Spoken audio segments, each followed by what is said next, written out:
30 million years ago, a monster roamed the landscape. Well, we're talking about one of the most ferocious animals that probably ever walked the earth.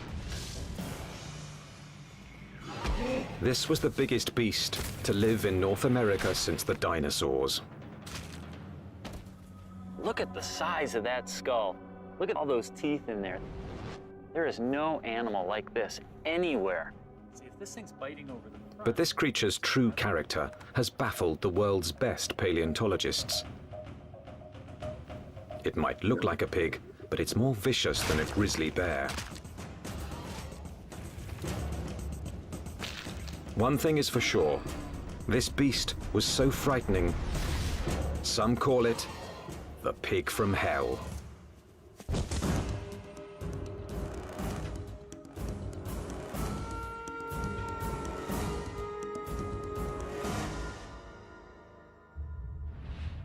Prehistoric America, 30 million years ago, the dawn of the Oligocene epoch.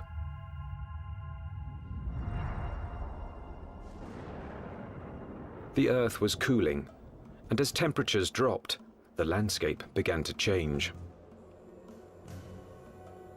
In what would someday be Nebraska, Wyoming, and South Dakota, tropical forests gave way to a radically different environment.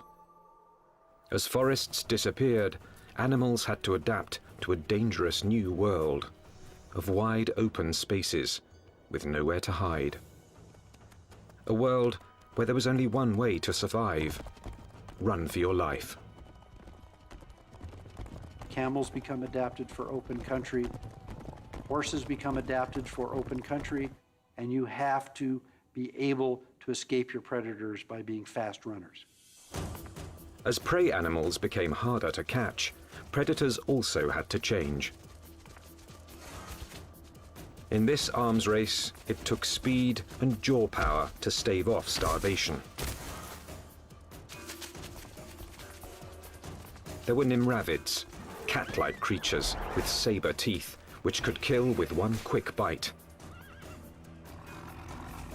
And the fearsome hyenodon with its lethal jaws.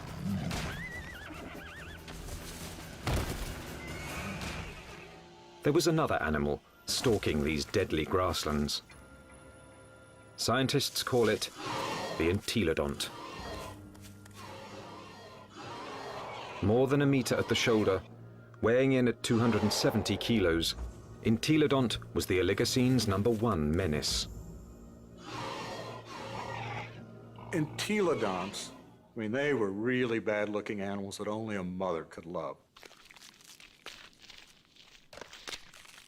And if you were another animal on the landscape and you saw one of these things, I think you'd go in the opposite direction. Paleontologists have always looked at the entelodont's sheer power with reverence. But its behavior is one of evolution's most puzzling enigmas. Was it a pure hunter, or did it use its battle tank body simply to protect itself from other predators?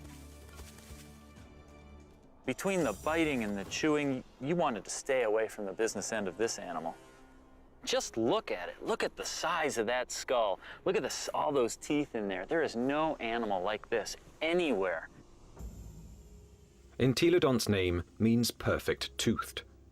Its teeth were driven by a perfect system, which gave this creature a ferocious bite.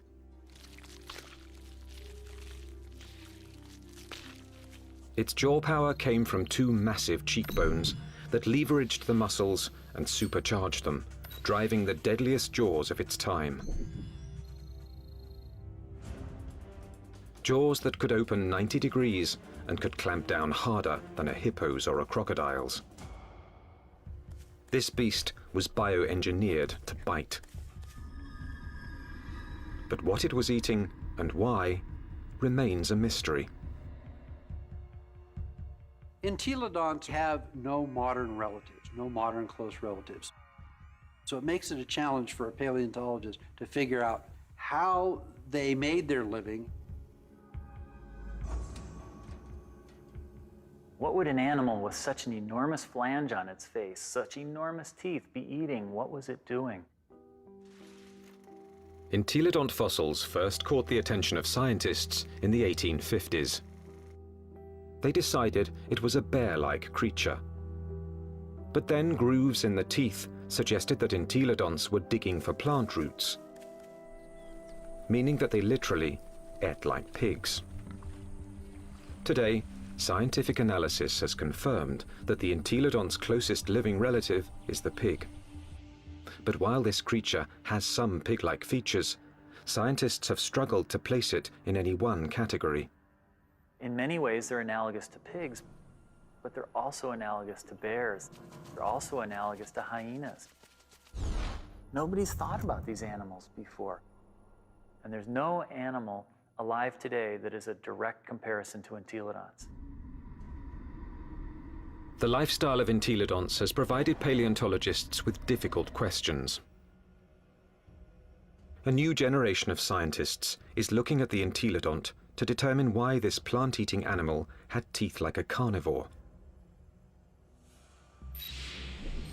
Entelodont jaws held 4 different kinds of teeth: canines, incisors, premolars, and molars at the back. The back molars were ideal for grinding vegetation, but it's hard to imagine that the entelodonts would have needed such lethal canines and incisors just to grab plants. Then, in 1993, a discovery suggested that entelodonts were chewing on much more than plant roots. We've got a set of vertebrae here. You can see the neural spines are evident. For over 15 years, this quarry site in the Badlands of South Dakota provided paleontologists with a multitude of fossils from the animals that shared entelodont's world. There it is. First time out in 33 million years, huh? 30 million years ago, this place was a watering hole crowded with rhinos, camels, and early horses.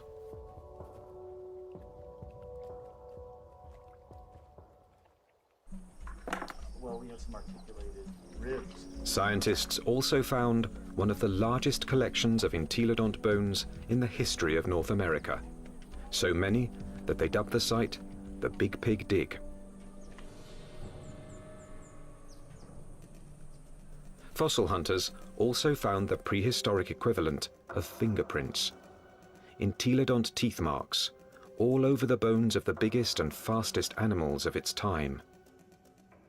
These represent bite scars along the dorsal margin of this rhinoceros skull. Well, what could make these marks? If we take an entelodont skull, we see that the premolars are widely spaced apart. So when we lay that over the top here, lo and behold, they're matching up quite well, suggesting that this animal is at least a likely candidate for biting through the top of the skull of this rhinoceros. The dig presented key evidence that entelodonts didn't just eat plants, suggesting that they were less like modern pigs and more like fearsome prehistoric predators.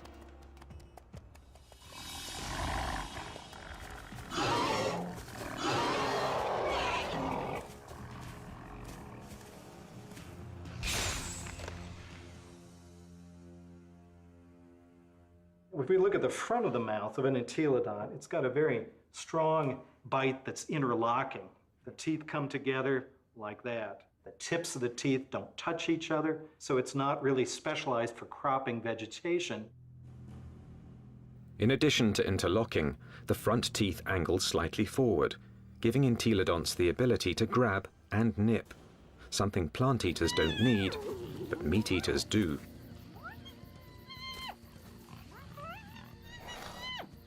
The incisors and the canines have been perfectly capable of tearing a bite out of a carcass.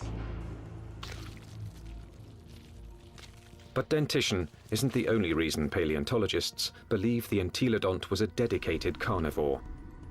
Under Wyoming's rugged terrain, scientists are finding more and more bones bearing the signature of entelodont's powerful jaws.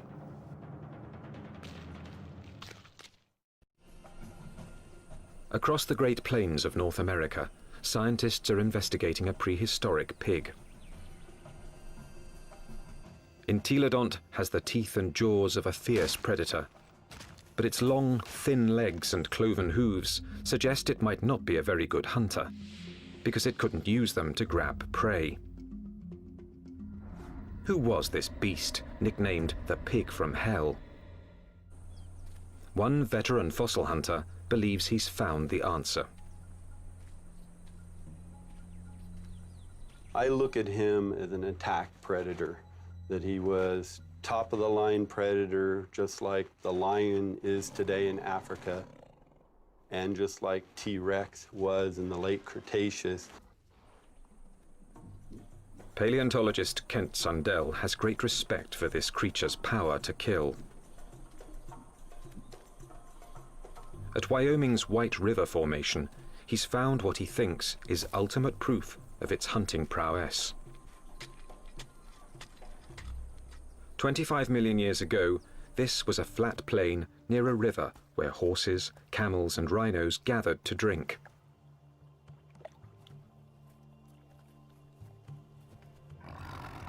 Fierce carnivores, such as hyenodons and saber-toothed cats, were also drawn here. It was the perfect spot to ambush and kill the unwary prey animals.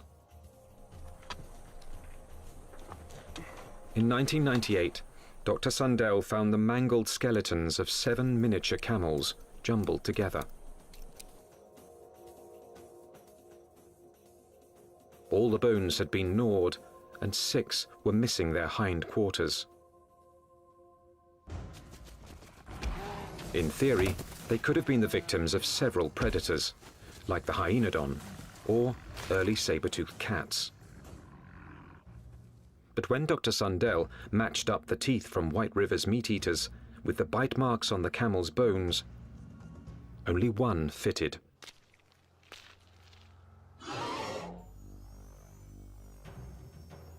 Bite marks alone don't prove these camels were killed by an entelodont, but where the bite marks are might be a clue.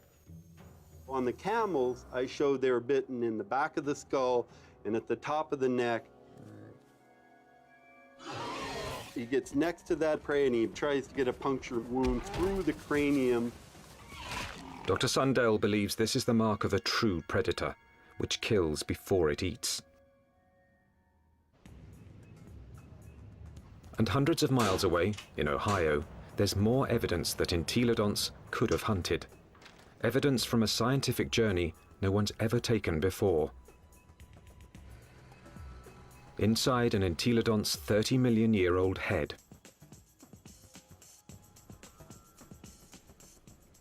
At Ohio University, anatomist Larry Whitmer uses a CT scan to electronically model the brain surfaces of prehistoric animals. When he modeled his first entelodont brain, he noticed something unusual. This animal's eye sockets face right back out at us. What that tells us is that this animal almost certainly had binocular vision, meaning the visual fields overlapped, which allowed them to have some depth perception. Larry Whitmer believes entelodont's eyes help to identify it as a predator. There's a decent chance that this animal has binocular vision as a predatory adaptation, to actually spot prey and actually judge their distances, which you might actually expect an ambush predator to have. So it could actually jump at the right speed and the right distance in order to capture its prey.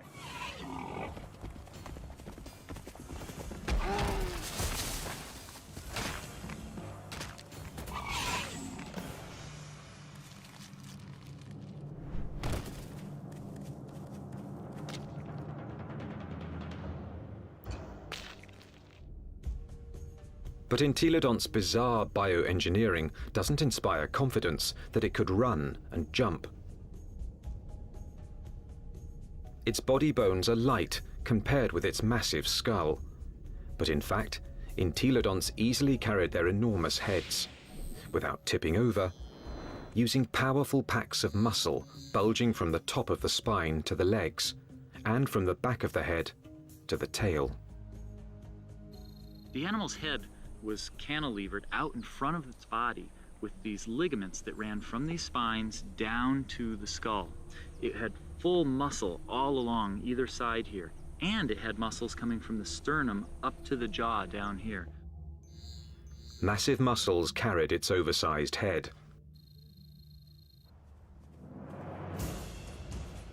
But to bring down a camel, it would also have to run fast.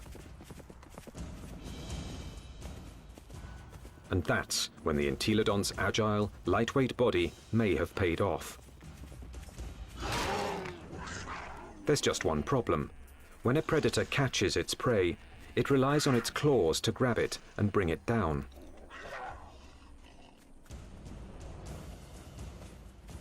Armed with only cloven hooves, there is no way the Entelodont could have captured a fleeing camel. Or is there? It must have been doing something right, because there's compelling evidence that plenty of large mammals ended up as an Entelodont's lunch. Well, it looks like there's a lot of bones coming out along here, and right here we have a really large limb bone. And we found evidence that entelodonts have bitten into all sorts of bones, including rhinoceros bones. They've been biting into camels. We found evidence that they were biting into the long bones of rhinos. Well, the bite marks that we see are these two. This would be... Kent Sundell believes White River's camel skulls reveal how a cloven-hooved predator captured its prey. He runs up, he gets next to that other prey, and he tries to get a punctured wound through the cranium or into the very back of the neck. And then the long snouts that I move around. Entelodont expert Scott Foss disagrees with Kent Sundell's scenario. I can get close enough to. I doubt an entelodont used its teeth in order to capture other prey. It probably used its larger bulk and ability to accelerate to just run into the animal, knock it over.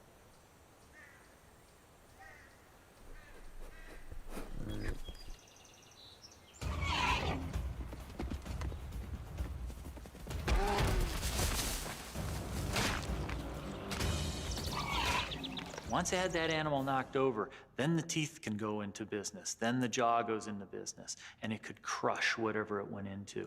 And it probably bit the animal right there in the head. Entelodont had all the tools necessary to kill prey animals. But there is more to the job of hunting than just the kill. A top-flight predator must have the ability to find and ambush its quarry. To understand this part of the process, science needs a fossilized window into an Entelodont's world. What would we see if we could follow in an Entelodont's 30-million-year-old footsteps? At a fossil site in Nebraska, that's exactly what scientists have done. And these footsteps have led them on the trail of the creature's hunt for food.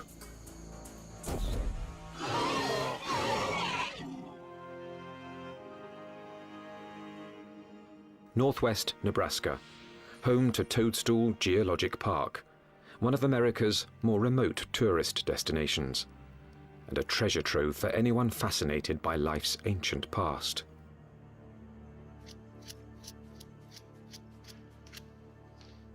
Okay, here's our heel pad. Toe, toe, center hoof, which bears most of the weight, the middle toe. So that makes this a very nice rhinoceros print. 30 million years ago, these solid rocks were muddy stream banks, where migrating animals left their footprints, still preserved in Toadstool's rocks. Well, once we get it clean, it's a very nice rhino. Weigh in anywhere around 500, 600, 700 pounds.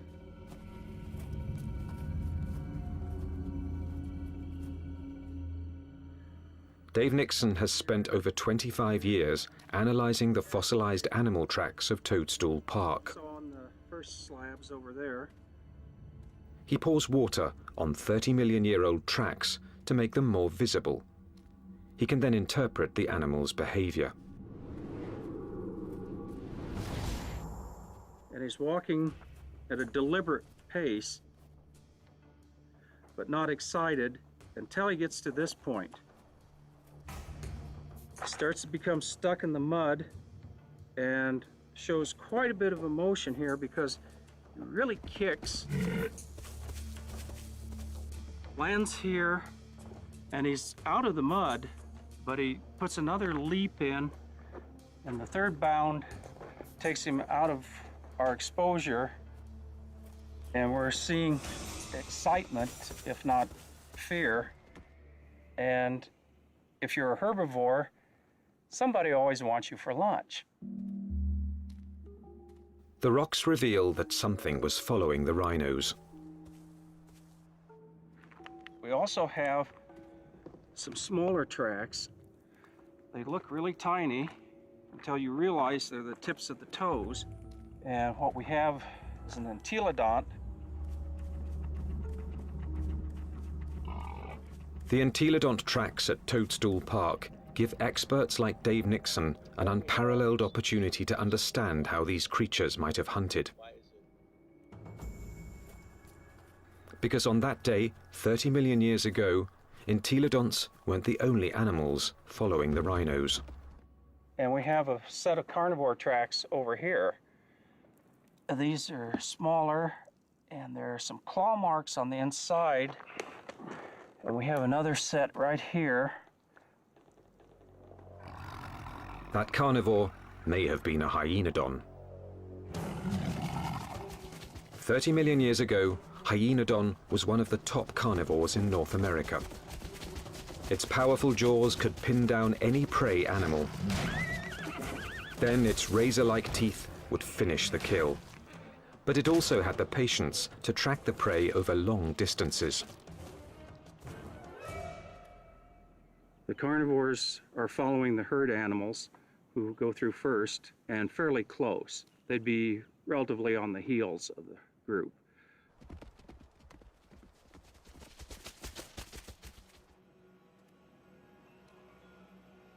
Mysteriously, the tracks also reveal that the entelodonts were letting the competition get closer to the prey. They're following the main herd, but they're not as close in time. Why would a hungry entelodont on the trail of a meal allow another predator to rush in for the kill? The answer may lie in the most puzzling evidence of all. What's interesting, the rhinos are going that way, and the entelodonts are running at about a 45-degree angle to the rhino trail. Zigzagging seems a strange path to take if the hyenodon was closing in on the prey. But some experts believe entelodonts might have had a very good reason to zigzag. A reason revealed by a CAT scan. When anatomist Larry Whitmer modeled the surface of an entelodont's brain, one exceptionally large nerve cluster got his attention. The size of these things right here. And what these are nerves that are actually bringing sensory information in from the snout. This was no bloodhound, but it still had a very respectable sense of smell, and this smelling apparatus here certainly would have been well adapted to pick up the smell of a carcass. And that could explain why the Toadstool Park entelodont zigzagged while following the rhinos and hyenodon. Zigzagging could have helped its nose track the smell of a kill. It's searching. If, say, something's here or here, as you go around it, as the wind brought the scent to you, you'd be able to basically triangulate in and find it. So if the wind's from this direction and you're upwind, you'd miss it, but as you came this way, you'd be downwind and catch it, and you could double back.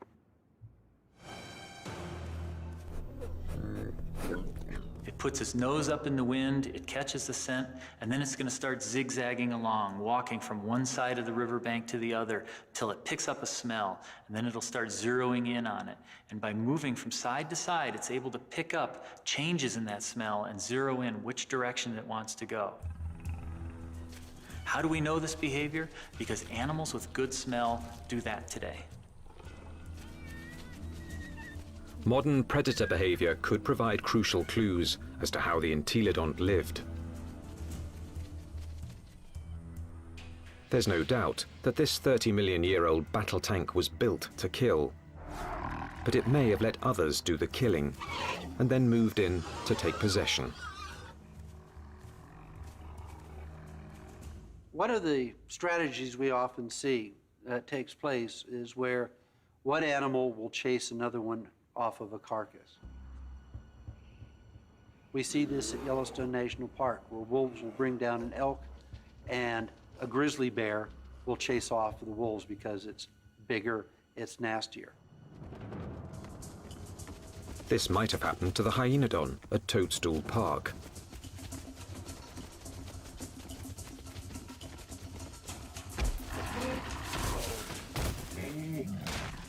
The hyenodon has run down and killed an exhausted rhino and is feasting on the carcass until the pig crashes the party. The razor-jawed beast goes from fearsome predator to underdog. The hyenodon might get in a few blows,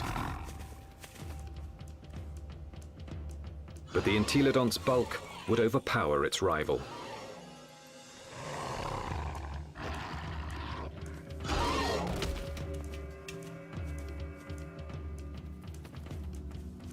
Entelodont had the tools to take any carcass it wanted.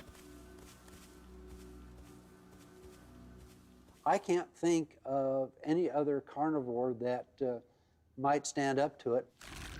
Some experts argue that this is the true secret of the creature's success. An entelodont could hunt, but it didn't need to be a full-time predator. Instead, it let true predators do the hunting and killing, and then stole the fruits of their labor. Stealing food from a hyenodont, even if it meant getting into a battle with a hyenodont, would probably take a lot less energy than having to hunt for food and kill food on its own. If scavenging was its lifestyle, the entelodont's complex bioengineering doesn't look so strange. Entelodont had the eyes of a hunter, the nose of a scavenger, the front teeth of a meat-eating carnivore, and the back teeth of a plant-eating herbivore. It may have evolved from a plant-eater into an omnivore, a creature that could eat whatever was available in a radically changing world. And so in reality, what this animal ate was anything it wanted. That's part of the reason why these animals were as successful as they were for as long as they were on the planet. The entelodont's success was about to be tested by an ever-evolving planet.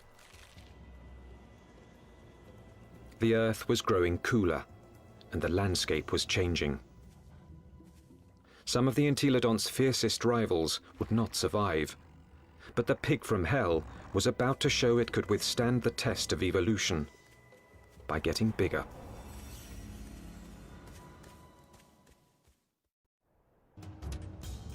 "25 million years ago, entelodont reigned supreme. It roamed the North American Badlands, eating everything, fearing nothing, taking any food it wanted."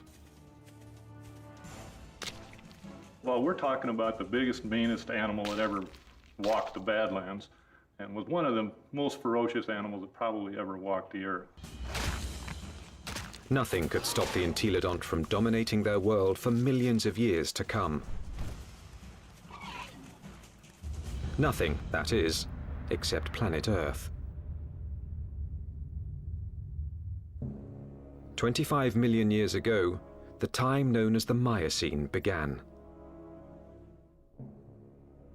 The Earth grew even colder, and once again, North America began to change. The trend towards drying, a more arid environment continued, and you see woodlands become less frequent, become more scattered, spotty, confined along rivers. So you're talking about an open grassland environment very similar to what we think of the Great Plains today. The fossil record reveals that as plant foods grew more scarce, mass extinctions began. Survival depended on traveling long distances to find something to eat. One of the selective factors that we see going on is animals becoming larger because it enables them to cover larger distances to find the food resources that they need to survive. And that meant that predators were confronted by a life or death problem. Now, the animals they hunted were bigger, faster, and much harder to kill. It's like an arms race. If the prey become much larger, they become too big for carnivores to handle, and so the carnivores have to get larger in order to be able to feed on these larger prey items. Some predators, such as Hyaenodon, couldn't meet the challenge. After 10 million years as North America's apex hunter, it disappeared from the fossil record, and that put Entelodon's survival on the line.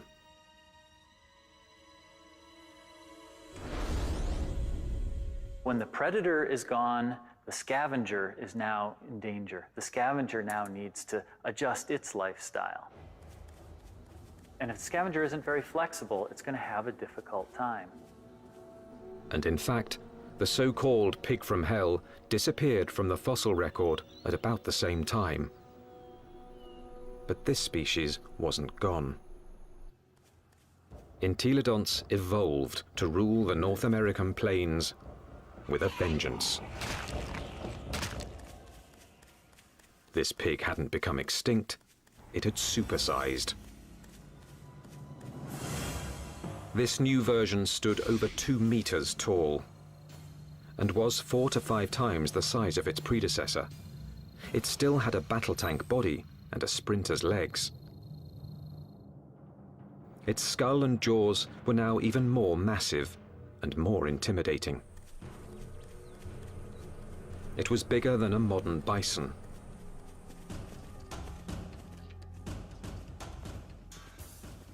The experts call it Dinohyus, a name meaning terrible hog. Terrible enough to earn a nickname of its own, the Terminator pig. Dinohyus. This is the monster of monsters. This is the beast of beasts.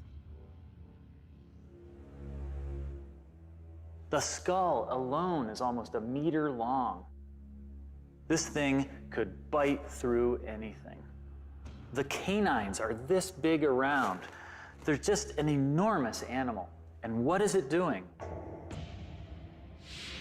The answer lies at Agate Springs, Nebraska, one of the few places in North America where Dinohyus fossils are found. 24 million years ago, this place was a watering hole, an oasis in the arid sea of grass.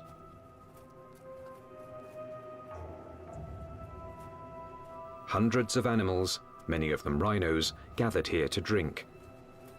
And as the drier, colder planet killed off their food supply, they came here to die, making Agate Springs a paradise for predators and a favorite haunt of the Terminator pig.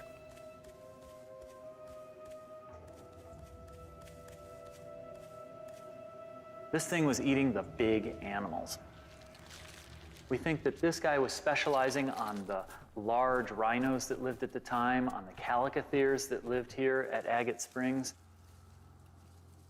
This is a limb bone from a calicothere, and in it we have a bunch of bite marks made by either a predator or a scavenger.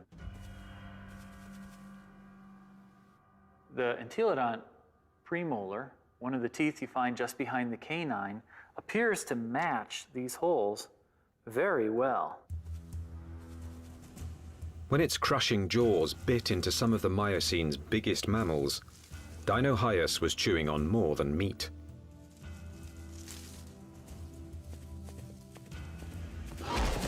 But the important part of this bone is this end here where it's been broken off. The animal bit through the bone, sheared it off, and then had access to the nutritious marrow that was inside. Bone marrow is one of the most nutritious foods an animal can eat. And in times of mass extinction, it would have been a prime source of nutrition. As the Miocene climate change killed off thousands, a diet from scavenged bone marrow may have allowed the Terminator pig to thrive. The long bones contain marrow, which is good for several years after an animal dies. So think of it as canned fat that would be available during a drought. So the pigs could still find food after a massive die-off, even if they're looking at mostly skeletons. The Terminator pig was the pinnacle of Entelodont's evolution. This beast had supersized to survive the Miocene's challenge. And it very nearly succeeded, but not quite. Because in this new world, survival would ultimately depend on a skill set even the Terminator pig didn't possess. 20 million years ago, a new monster predator arrived in North America. The bear dog.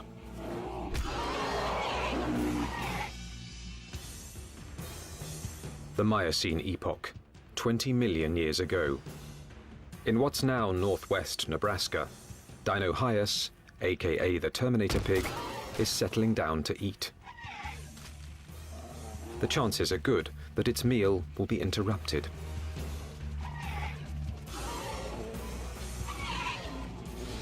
With its huge size, it could handle just about any threat to its dinner.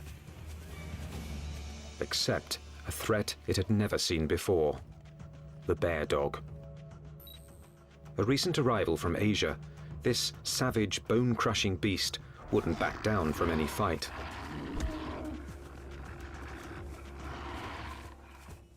The bear dog migrated from its homeland in China and Mongolia across the Bering Strait to North America about 23 million years ago. Just about the time that North America's top predator, the hyenodon, suddenly disappeared.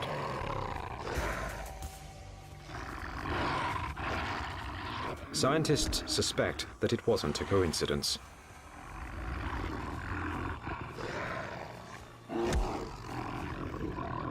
They certainly were probably much better predators in lots of ways compared to hyenodon.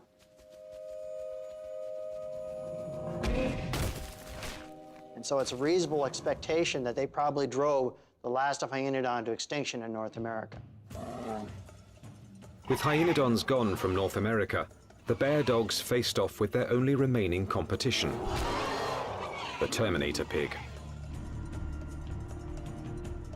Dinohyus relied on its massive size and killing jaws, two advantages its ancestors had once deployed against hyenodon.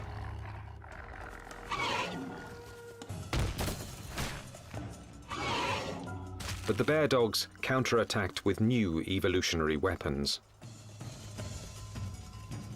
Its first weapon was speed. With its heavily muscled, top-heavy body, Dinohyus could be a fast runner in short bursts. But on the vast, open plains, the bear dog's bioengineering was perfectly suited for long-distance pursuit of prey that was becoming much harder to catch.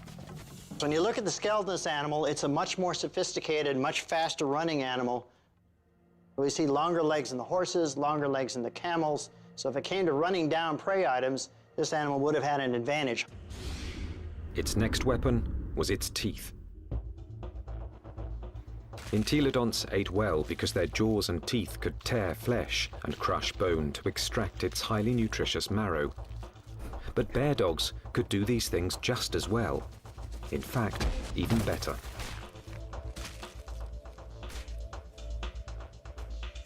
It's a great animal at biting bone, eating bone, crushing it.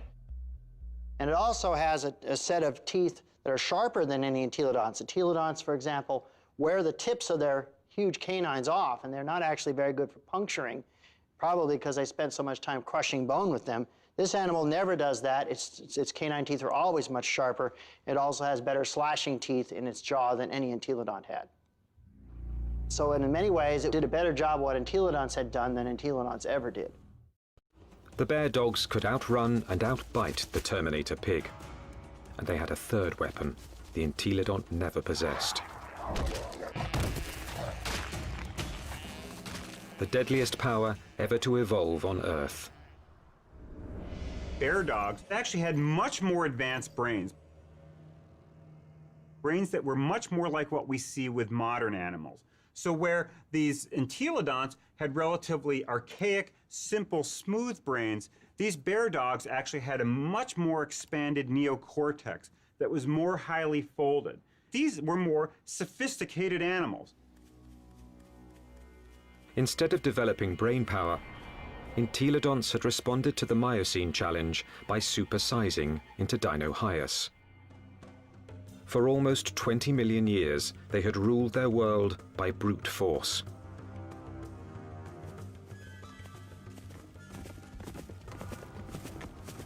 But no more. From now on, brains, not brawn, would decide who won and who lost nature's battle to survive. The mammalian world was fully caught up in this neural arms race. That arms race was starting to take place, and these entelodonts apparently weren't taking part in that. That may have actually put these animals at something of a disadvantage. This was an animal that almost certainly was driven mostly by instinct, with fairly predictable, stereotyped responses. This was not a clever animal. In combat, Dinohyus would have been bigger and stronger, but brain power could have given bear dogs the decisive advantage. Today, intelligent predators like wolves make up for their smaller size by hunting in packs to execute a creative plan of attack. Bear dogs might have followed the same strategy against Dinohyus. It's very difficult for Dinohyus to compete with the bear dogs. With a pack of bear dogs, even a large Dinohyus would have a difficult time chasing them away from a kill.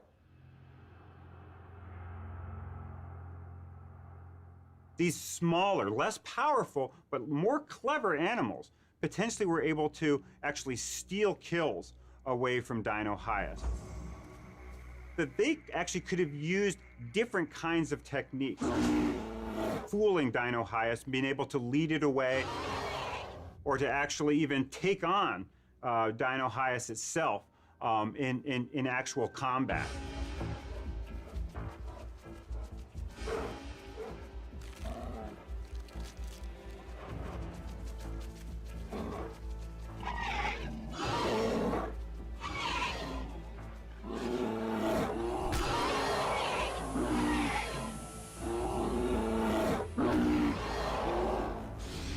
And so this is a more advanced animal in terms of its teeth, in terms of its speed, in terms of its overall body size, and especially in terms of its intelligence. This thing has a much larger brain for its body size than does any entelodont.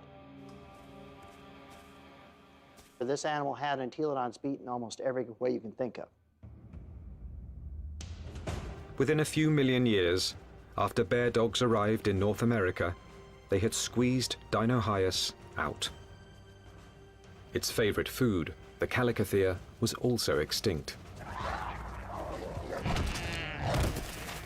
Without this meal to sustain its own massive bulk, the Terminator pig was forced to compete directly with bear dogs for smaller prey. And that meager food source wasn't enough. The supersizing that had once guaranteed success was now a fatal flaw. Eventually, it got to the point where it is no longer advantageous to keep getting bigger because you reach a point of diminishing returns, that the amount of food you get by stealing from other animals does not compensate for your needs to maintain a population. Unable to get the calories it needed, the Terminator pig became the last entelodont. So if your prey goes extinct, you're likely to go extinct as well. Just getting large is not a good idea for the future.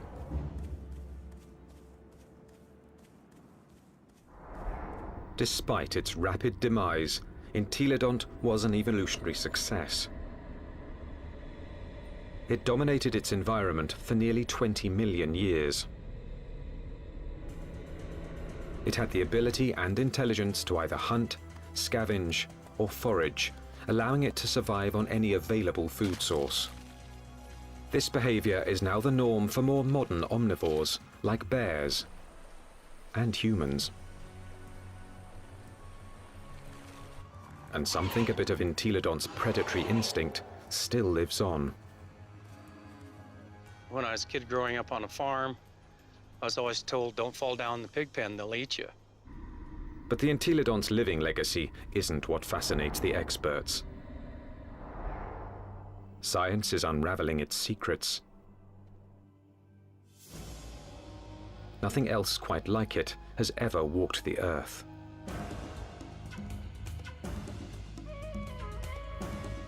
All we know is that this strangest of creatures, this toothy beast with an appetite for destruction, dominated its brutal, dangerous world for tens of millions of years.